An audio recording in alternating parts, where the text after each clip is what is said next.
सकता है आपके मन में भी ये प्रश्न आ रहा हो कि बहुत बार कोशिश करते हैं, इसकी शुरुआत भी करते हैं, परंतु ना जाने क्यों जैसे ही संसार में जाते हैं, संसार के कार्य शुरू करते हैं, हमें सुमिरन याद ही नहीं रहता, भूल जाते हैं। क्या करें? तो साधकों, आपकी इस समस्या का समाधान भी एक बार महाराज जी ने ही दिया था। बहुत पुरानी बात है, जब महाराज जी दिल्ली के सेक्टर 3 रोहिणी आश्रम में रहा करते थे। हम बहुत छोटे थे। एक दिन महाराज जी अपने कक्ष में बैठे हमें संतों की कहानियां सुना रहे थे और अचानक कहानी सुनाते सुनाते महाराज जी ने हमसे एक ऐसा प्रश्न किया जो शायद हम छोटे से बच्चों के लिए बहुत बड़ा था। महाराज जी ने पूछा, अच्छा बताओ तो, क्या इस समय तुम लोग सुमिरन कर रहे हो कि नहीं? हमें बड़ी हैरानी हुई। महाराज जी सुमिरन? पर महाराज जी सुमिरन तो साधना के समय करते हैं, अभी तो हम आपकी बात सुन रहे हैं, आपसे बात कर रहे हैं। महाराज जी मुस्कुरा दिए और फिर महाराज जी ने अपने ही अंदाज में कहा, पर हम तो इस वक्त तुमसे बात करते हुए भी सुमिरन कर रहे हैं। हमें कुछ समझ नहीं आया। इसलिए साधकों, उस दिन महाराज जी ने एक टीचर की तरह हमें समझाया था। महाराज जी ने कहा, देखो सुमिरन एक ही दिन में जीवन का अंग नहीं बन जाता, इसका अभ्यास करना पड़ता है, बार बार अभ्यास करना पड़ता है। शुरुआत में जब तुम खाली बैठे हो, अकेले हो, कुछ कर नहीं रहे, तो सुमिरन से जुड़ जाया करो। जब तुम कुछ बोल नहीं रहे तो अमृत विज्ञान लगाया और सुमिरन से जुड़ गए। इसका अभ्यास करो, खूब डटकर अभ्यास करो, फिर देखना एक दिन ऐसा आएगा जब तुम कोई इंटेलेक्चुअल काम कर रहे होंगे, तुम पढ़ाई कर रहे होंगे, ऑफिस वर्क कर रहे होंगे, तब भी सुमिरन तुम्हारी श्वासों में अपने आप चलता रहेगा।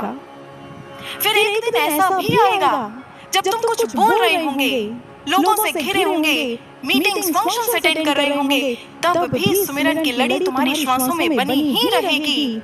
परंतु शुरुआत में कॉन्शियसली तुम्हें इसका अभ्यास करना पड़ेगा, प्रयास करना पड़ेगा। साधकों, ये महाराज जी की गाइडलाइंस हैं।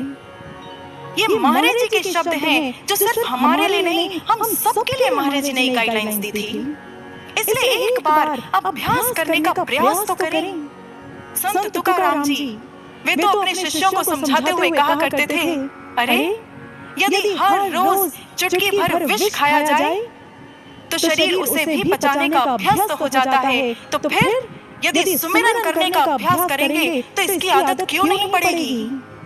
साधकों, पड़ेगी और अवश्य पड़ेगी, परंतु थोड़ा सा हमें प्रयास करना होगा। जरूरत पड़े तो कुछ प्रैक्टिकल टिप्स को अपना लें। ज्यादा से ज्यादा ज्ञान मुद्रा बनाकर रखें, ज्यादा से ज्यादा अमृत विज्ञान लगाकर रखें। आप खुद देखेंगे आपका ध्यान अपने आप सुमिरन की ओर खिंचा चला जाएगा।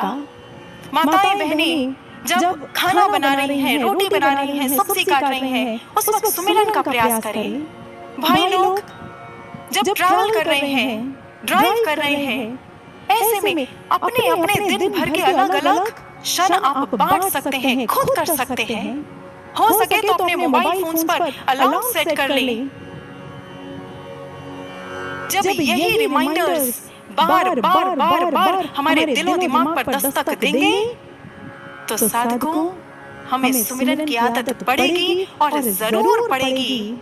और फिर हमें पता भी नहीं चलेगा कि इस पथ पर हमारा कितना और कैसा निर्माण हो गया, हमारा कितना उत्थान हो गया।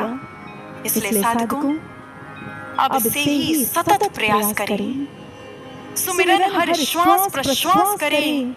अब समय है कम, एहसास करें। यकीन मानिए, अब समय बहुत कम रह गया है। इसलिए अब साधना की खड़ग के साथ हमें सुमिरन की ढाल को अपनाना ही होगा। हर आती जाती श्वास में सुमिरन को बसाना ही होगा, उससे कनेक्ट होना ही होगा। और साथ ही साथ महाराज जी के श्री चरणों में एक प्रार्थना भी करनी होगी। वही प्रार्थना जो अभी हमने एक भजन के माध्यम से भी श्रवण की कि हर घड़ी हर पल रहे सुमिरन तेरा, ऐसा बना दो सद्गुरु जीवन मेरा, ऐसा बना दो सद्गुरु जीवन मेरा।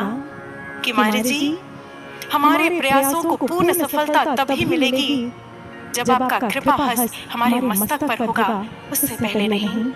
तो बोलिए, परम पूजनीय गुरुदेव श्री आशुतोष महाराज जी की, सांची दरबार की जय।